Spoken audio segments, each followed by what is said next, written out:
Welcome to the Hey Soul Sista Podcast, where Mel Histon will guide you through life's big questions and bring you one step closer to doing this crazy journey as best you can.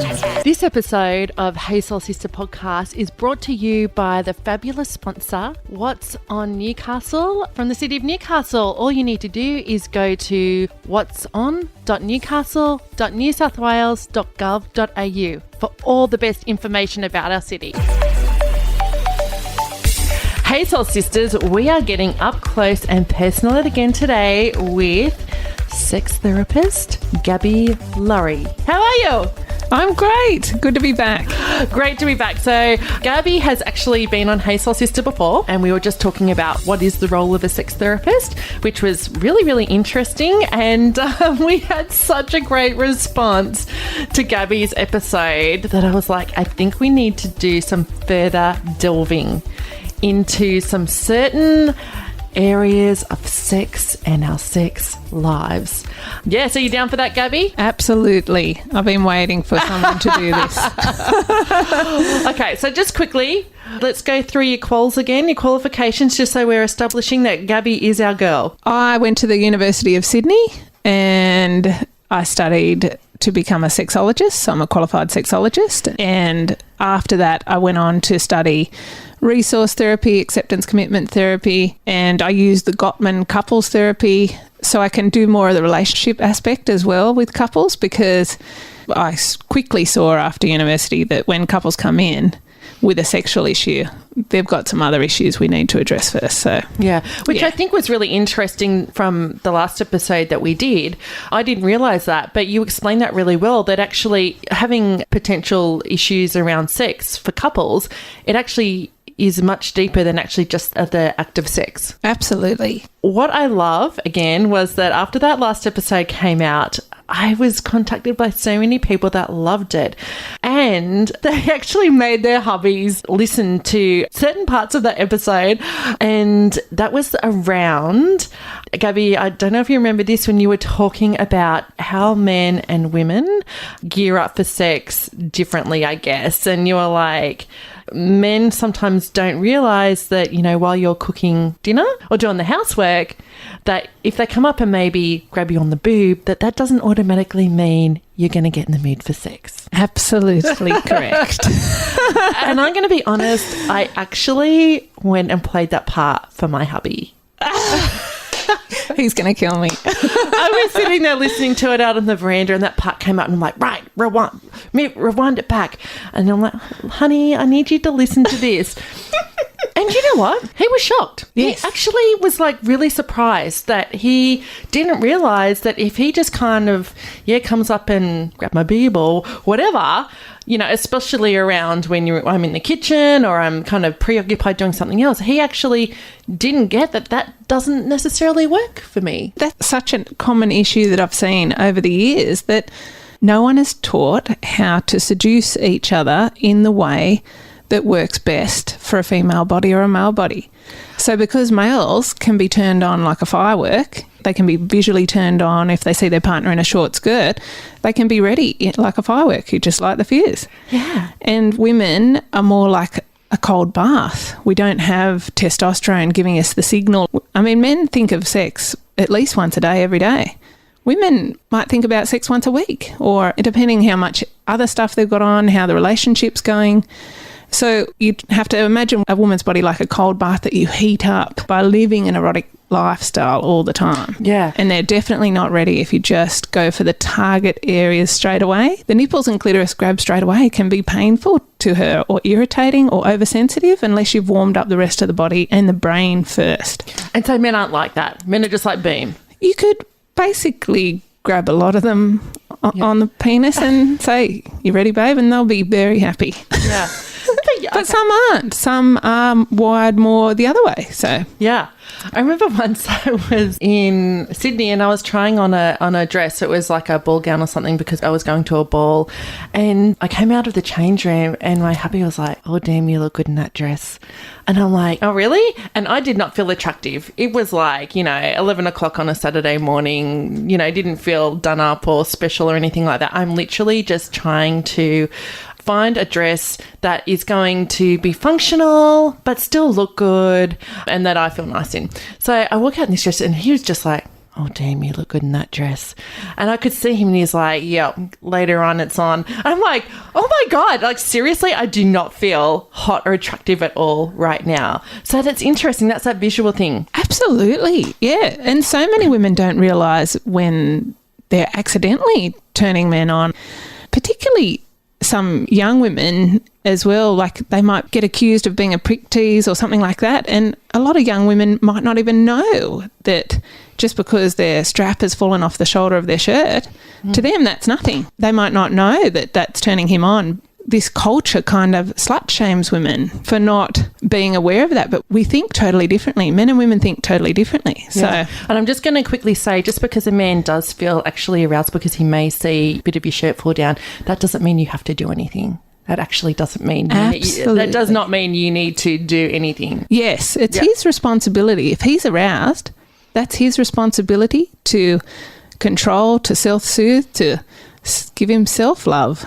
Yeah, does not entitle him to get anything from you. And women should feel safe like men to wear what they want, act how they want. It doesn't entitle anyone to your body. Yes, so we're going to say that up front. Yes. You do not need to do anything that you do not want to do. Absolutely. Yes. Want to save your soul?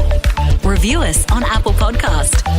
Okay, so that's a key thing. Men are much more visual than women. Yeah, I mean, some women are very visually turned on too, but in a general way, it's more women's brains that need to be turned on. So women get turned on far more often by talking, maybe dirty talk or reading erotic fiction, whereas men are more porn focused. Yeah. There is some porn made by women that turns on the women more. Yeah. It looks totally different from the men's porn. Yeah. That's interesting. I imagine it would be quite different. Yeah, absolutely. The women's porn is more focused on the foreplay and the story, the tension build up, the before and after. Yeah. Men's porn is focused on thrusting. Yeah. And women can find that quite boring. Yeah. Like just thrusting away and then the woman pretends to have an orgasm 5 times. Yeah. And some young men, unfortunately, if they don't get other areas of healthy sex education, they have that unrealistic expectation of that's what it's meant to be like. Yeah. And if their partner doesn't live up to that, they can feel really frustrated. Do you know, I remember years ago, okay, this is weird. I was doing antenatal classes. I was pregnant. So I don't know why we're having this conversation in an antenatal class. Maybe because we were all pregnant. Yeah. I remember the nurse who was teaching the antenatal class said something that I thought at the time was really profound. She said that men want sex to feel loved, whereas women feel loved so they'll have sex. That's a good thing to remember about the different sexes. It's not always the rule, but the way we're formed biologically, women have a lot more repercussions when they have sex. They could get pregnant, and so hormonally, everything. We bond with a partner. Yep. We get a kick of oxytocin, the bonding hormone, when we orgasm. Yeah. So we need a partner who cares enough about our pleasure too to bond with them. Like if we're just with a wham bam, thank you ma'am kind of partner, you know, that wouldn't make us feel safe sexually. We want to feel a bit more safe emotionally because there are bigger repercussions sexually for us. So predominantly it comes down to the way our brains are wired. Is that why we see or we view or feel or see sex differently between the sexes? Is it because of that, or is it more conditioning? It's a bit of everything. We have different conditioning as men and women. We have different hormones. We have different biologies. Like women can experience more pain during sex, like dyspareunia, vaginismus, all kinds of conditions. But men don't often experience pain during sex. So they're perhaps not as patient or understanding because they think, wow, it's so good. I want it to be so good for you too. And when their partner starts avoiding having sex because they feel pain, they just don't get it sometimes. Yeah. Yeah. Is it hard for women to verbalise that sometimes, do you find, like through the therapy that you do? I would say what is more hard that is women will pressure themselves to have a sex drive like a man and to keep up with him. So in the honeymoon period, both partners in a heterosexual relationship will think, oh, great, we've got matching libidos, so we'll never have any problems with mismatched libidos. We're going to have great sex forever. And then when you plateau into a safer, more secure love, women will feel safer to say no to sex because they wanted to say no to sex before, but they're pressuring themselves to try and keep up with maybe their male partner who has a higher libido. Yeah. And they might push through when it's painful. Yes. To please him and to make him feel loved. Yeah. But when they feel more secure, they might say, well, I can't do that anymore because it's hurting. But they might feel scared to say, I'm not getting enough foreplay. And women might not even know the kind of foreplay their bodies need to get in the mood. Yeah, absolutely. And again, I think I said before in the previous episode, I learned a lot about that stuff from the sealed section in Cleos and Cosmos. Yes. How the Cleo Bring and them Cosmo. back. I know. I swear I learned a lot of sex stuff was from there because they were those magazines were talking about, you know, issues to do with sex and sexual technique and learning about foreplay and all of that. Otherwise, I don't know if I would have really known about, you know, all... Yeah, there's not many sources of where you can find that out. And you probably don't want to talk about with your parents. Absolutely. Hey, question. So I remember reading once that men have their highest sex drive when they're, 18 to 20, but for women, it's like in their 30s. Is that true? I think Is that an urban myth? Urban sex myth. Because sex and sex drives are based on so many different factors. Men's peak of maybe physical health might be in that age. So he might be able to have sex 5 times in one night, but that might not be what his partner wants. Yeah. So he might be peak of his endurance, but is he peak of his ability to have sex in a way that would turn a woman on, like the foreplay? So men might really peak in their sexual ability when they're a little bit older because they'll know how to slow down and turn the woman on more, and that women's bodies need at least 20 minutes to 30 minutes foreplay before you even think about intercourse. Otherwise it can be painful. So younger guys might not be that patient. Or just not understand it. Oh, they just might not even know because they've never had the education. I'm going to say there's probably some older men that don't get that either. Absolutely. Sometimes we need 20 to 40 minutes of foreplay to actually really get ready to go. Absolutely. Yeah. I suppose vibrators can help with that, can help the woman get a bit there sooner to the same level as a man's body. Or women, it might like BDSM kind of play because it turns their brain on. Yeah. Just because, say, if you have a blindfold on or handcuffs, you're surrendering to a partner that you really trust with consent, and you might have a safe word, but it actually heightens the sensations you feel on your skin, and it brings back in a long-term relationship that unpredictability that makes sex exciting again. You don't know what's going to happen, but you trust them. And you can call it off any time, but it just brings back that roller coaster feeling rather than the merry-go-round. Merry-go-round of 20 years of marriage. Yep, missionary position every day. Let's get soulful on social media. Search the Sister Code Facebook page and follow us on Instagram. Hey sisters, Newcastle plays host to some amazing spectacles and live events, from the Supercars to the Rip Curl Pro to Surfest and our Epic Arts Festival. There's always something incredible to do in our amazingly vibrant and diverse city. To check out what's on offer, what'son.newsouthwales.gov.au. A couple of people have sent me questions around sex that they would like me to put to you. A little bit of a Q&A, sex Q&A. Yep. I've been asked to not name names or situations that might give away any sort of identity to the people who submitted these questions. Okay, but here's the first one. What is the obsession/interest of a heterosexual man in anal sex? I would say that there could be many reasons. Young couples might imagine it's a form of contraception, but they don't realise it's higher risk of STIs. And I think it's a taboo. They get to break a taboo together, you know. Oral sex used to be a taboo a long time ago, and now it's not. So it adds that roller coaster element. We're doing something naughty or forbidden. Yeah. And also it's a significant gift of trust and love that the female partner might give to a male that she really trusts, because it can be very painful if it's not done with someone safe, using a lot of lubricant and talking about it. And I think another thing is the reason people might like it is they imagine it's going to be that sensation of tightness. But a lot of men do say that a woman who practices her Kegel muscles with the vagina and stopping the flow of urination, you can give the same kind of tightness sensation. Yeah. So it's like something that I think a lot of heterosexual men want to try.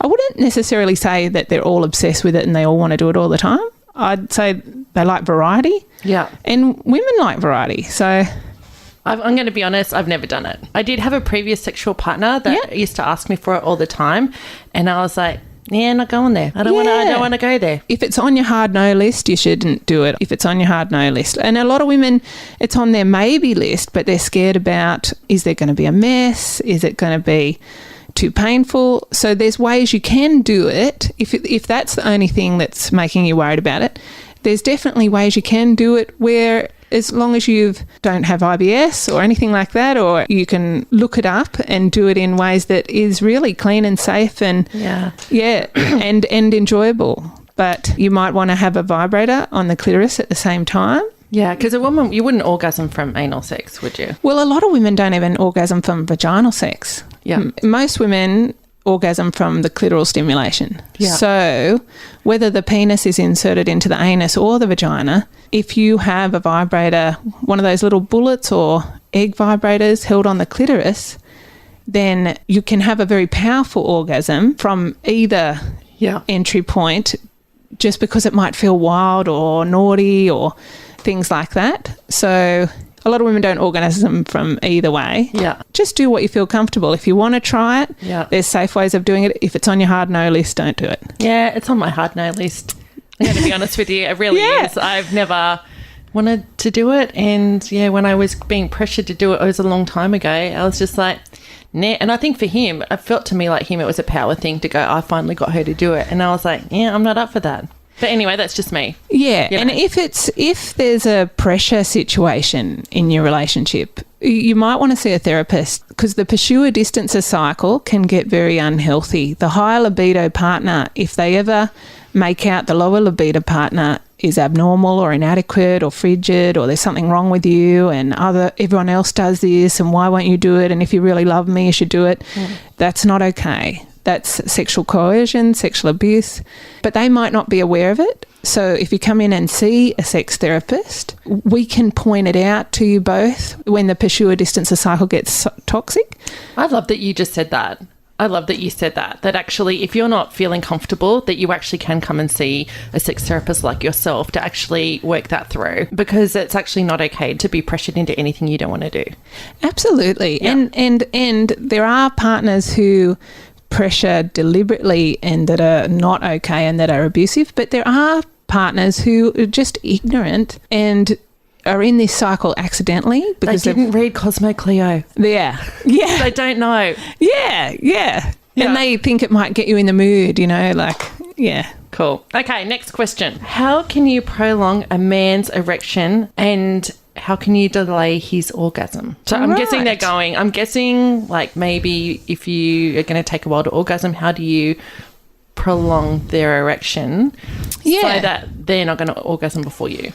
I guess that's the question. Yeah, absolutely. If her partner or him or her partner has premature ejaculation, that would mean their partner's erection to ejaculation is less than a minute or less. That's premature ejaculation. Yeah. If they're lasting 4 to 7 minutes, that's generally adequate. Yeah. But lasting 7 to 13 minutes is really good for some women, but some women like it to be not lasting as long because they get sore depending on what size their partner is or how much foreplay they've had. So you've got to really always ask what works for each other. I'm just laughing. I remember years ago, I realise I'm about to totally overshare. But apparently I do that a lot. I remember years and years ago, a long time ago when I was single, and I was with a dude and we were going for it. And he was like, I remember he said to me, he was like, I'm like a machine. I can go all night. And I was like, can you not? Yes. Like, seriously. Seriously, let's just get this done. Like, I do not want you to go all night because actually I'm drying up already. Yes. Just saying. I'm totally going to regret that I said that, I think. No. That's okay. No, I'm not. No. Loud and proud. So important that you've said that, Mel, because so many women think that, because that's part of some men's conditioning. Is they think they're meant to be like a porn star and last for hours, and that's what a woman wants and needs, and they've got to be the size of a horse, or there's something wrong with them. But it's so not the real facts. Like, a lot of women don't want you to last too long. God, no. And like, or to be too big. Yes. Don't go all night.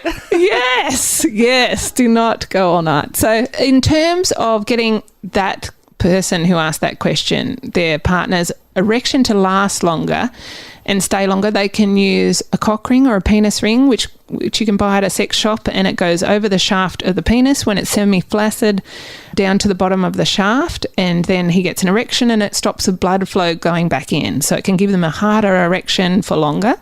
Some cock rings do go around the testes or the scrotum as well. So you read up on the product and look at the reviews and make sure you use them safely and take it off if it starts feeling painful. If he has a problem with not getting nocturnal erections or morning erections, he might have some erectile dysfunction going on for some reason, which could be medical reasons or psychological. So first get checked out with your GP with everything we say. Run it by your GP. Don't just guess from this great little podcast what's going on for you, and treat it yourself, because you want to rule out any medical conditions. And if it's psychological, he might have performance anxiety, which is making his erection go down quicker. And you might need to focus back on not worrying about achieving orgasm and just focusing on the loving touch, and take the pressure off. He can practice Kegel exercises or the muscles when he urinates. When he feels during sex that he is getting close to having an orgasm and ejaculating, he can take a deep breath and squeeze his muscles that stop urination. Wow, men have Kegels too. Yeah, I don't know if they're called that word, but those same muscles in a woman. And if he stops that, it can be similar to the old Masters and Johnston stop and squeeze technique, that when you withdraw the penis and you stop and you get your partner to squeeze between the head and the shaft, and that'll stop for 30 seconds and then you start again. So he can do that training on his own with his self-love if he wants, and train himself to last longer during masturbation, or you can practice it together. A female may not need you to last as long if you're doing more foreplay at the start and getting her body up to the same level yours is. Okay, next question. Is there really such thing as a multiple orgasm? Yes, there is. So they're much more common in women, although men can have a type of one, usually in tantric sex practices and things like that. But women are able to have multiple orgasms due to not needing as long a refractory period between orgasms. So you can have a multiple orgasm by keeping the stimulation going after orgasm, and then she gets another one, maybe a few seconds apart or a minute later. Or you can do, I think it's stacking, they call it now, is where you have an orgasm, then a few minutes later you get going again and you haven't. Or an edging, you get close to the orgasm and you stop and then you get close. But generally only 15% of the female population have multiple orgasms. So I wouldn't want any women out there pressuring themselves going, oh, what's wrong with me? Why aren't I having multiple orgasms and squirting and doing all this stuff? It's, yeah. That's really good to know. I think because it's like, again, it's like the urban myth. Do women have them or not have them? So you're like saying 15%. So that's not a lot. No, it's not a lot. And more probably could if you wanted to. But for some women, it really hurts if you keep stimulating the vagina or the clitoris or anything after orgasm. Yeah. And she'll want you to stop straight away, and she'll be happy with one orgasm. Yeah. Oh, that was enough. Yeah. And I will add, there's about 20% of women who don't orgasm at all. Yeah. And who never have, not through self-masturbation or partner sex. And that's okay too. They can still really enjoy sex. Yeah. That's great to know. Yeah. Okay, next question. What's the female equivalent of Viagra? Right. Is there one? Magical unicorn time. So there is 2 drugs that have been approved over in the US, but they're not approved in Australia. They're not seen as safe and the side effects are pretty serious. I wouldn't suggest people go down that road, and you can try natural things. There's red ginseng, there's ginkgo biloba, or whatever it's called. There's a Spanish fly. Whether these work or it's placebo, I'm unsure. Oysters. Apparently. Well, oysters are probably better for men because the zinc in oysters, if men have a lack of zinc, it can decrease testosterone and decrease sexual functioning. So go out and eat your oysters, boys. But too much zinc is also not good for you. So always see your GP or a sex therapist first. Yeah, yeah. Can I add one thing? Absolutely. The second last question you were asking was about, is there a female Viagra pill that women can take? Yep.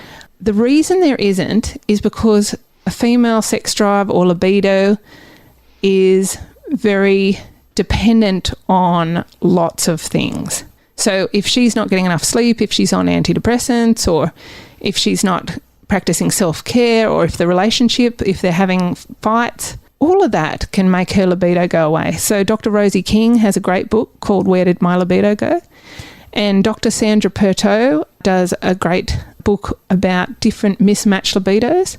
So it's always good to look up those reasons, because seeing a sex therapist, we can help women who want to have a higher sex drive. In many circumstances, we can help them get that once we find out the underlying problem, but it's not as easy as just listening to us right now. There's a lot of complexities. She could have underlying health problems or pain or things like that. And yeah, I suppose I just wanted to add that. Yeah. No, that's wonderful. Thank you. Yeah. And does menopause, I suppose for women getting older, menopause, does that impact your sex drive? Absolutely. You can get dryness. The vaginal walls can go thinner.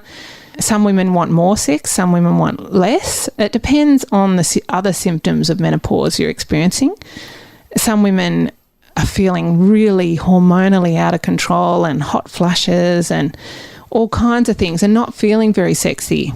Some couples, they actually swap roles where the woman now has a higher sex drive and the man's sex drive has dropped off, and he's feeling the pressure from her that she used to feel from him. Yeah. Men who have estrogen therapy after prostate cancer have come in and with their partners and spoken about how after having estrogen therapy now they find it harder to get aroused and get their body functioning, and they've got to think of all these fantasies and work so much harder to keep an erection, or they can't after a radical prostatectomy, but there's all different side effects. Sorry, I won't go into that, but the struggles with feeling aroused like they used to on estrogen. They just want to sleep, they want to cuddle more, they feel more teary. And it's interesting when their wives say, now you know how I feel with the estrogen. Yeah, okay, there you go. Yeah. Oh, Gabby, thank you so much. Oh, you're welcome. People can come and see you. Yes. Either individually or as a couple if they need a bit of help and support. Absolutely. With their relationship or sex life. Yes. Yep. My books are closed at the moment because we're very busy, but hopefully in a month we'll have some more room.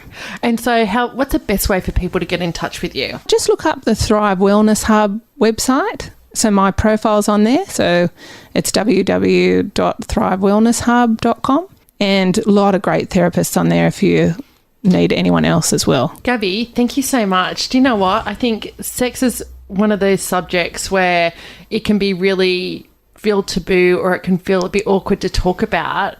But I'm like, you know what? We need to talk about it, because that's how we educate people, and in this case, women, Yes. to go, what's normal, what's not normal, what's okay, or, that's how we learn and grow. And I am so grateful you're doing this because it's so needed. Yeah. Well, I think we could possibly go for a third episode, and if you have any questions, send them on through to me. Wonderful. I'd love to hear from you. Awesome. Thanks, Gabby. Today's episode of Hey Soul Sista Podcast was brought to you by What's on Newcastle, the website from the city of Newcastle that gives you all the great information of the exciting things that are going on in our city. All you need to do is go to what'son.newcastle.newsouthwales.gov.au. Thanks for listening to Hey Soul Sista with Mel Histon. What would help you on your crazy life journey? Email Melissa at thesistercode.com.